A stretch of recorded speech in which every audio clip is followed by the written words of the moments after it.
And to be honest, when I first read this book, I was like, what the heck is going on? I reread it recently, and it made a lot more sense to me because I had to read every word in order to obviously understand what's going on.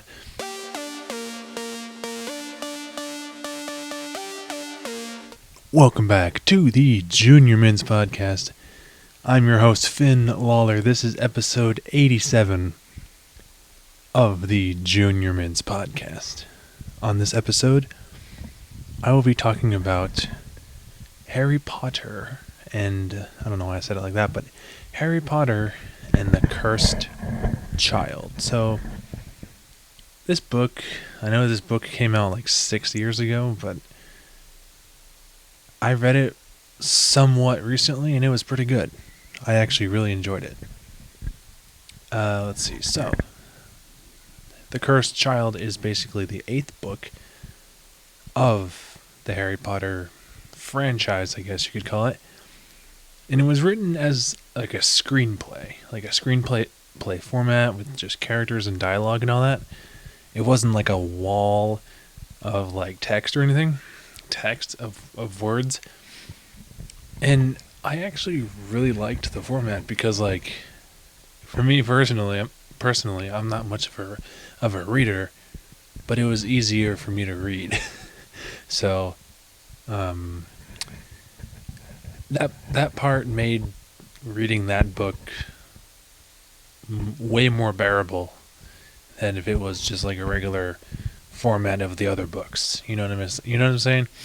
So, for the most part, the story continued from where the Deathly Hallows Part 2 left off, starting with the 19 years later epilogue, which I thought was kind of cool.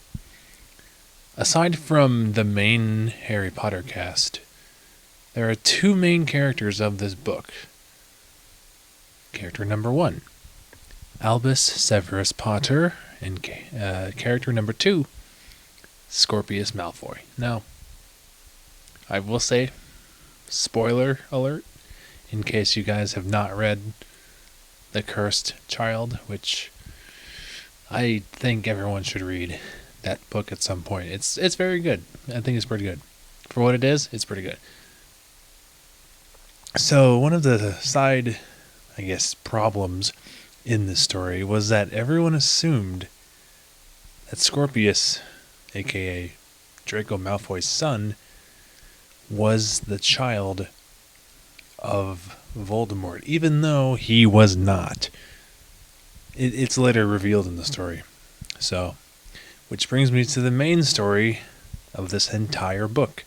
The main story was all about Albus and Scorpius going back in time to save Cedric Diggory, aka Edward Cullen, from death.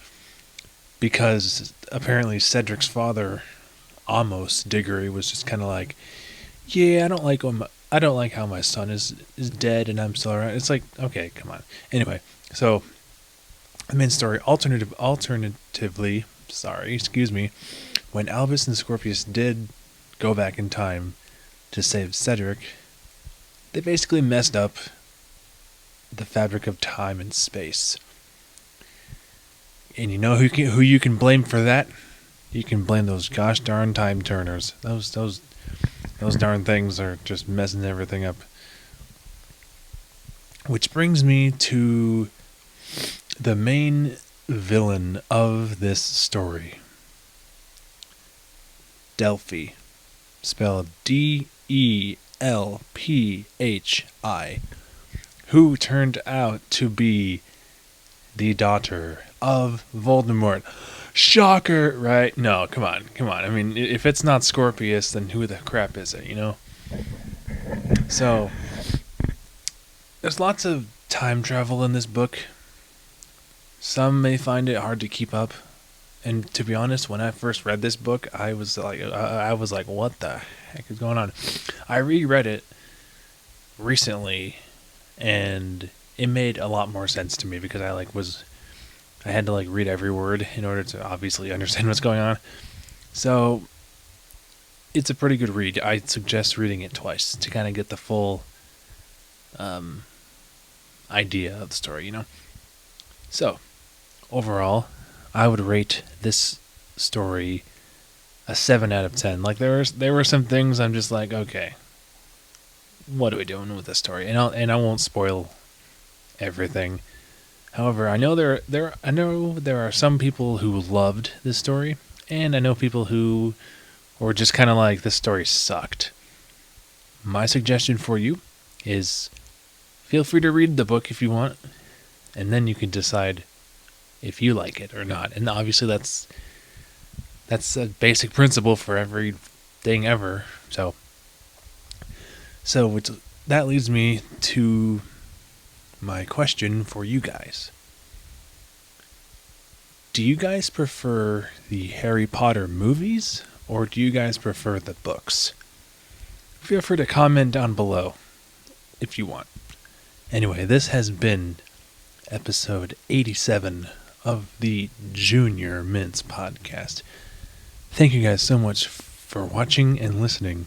I have been your host, Finn Lawler, and we will see you guys next time. Peace.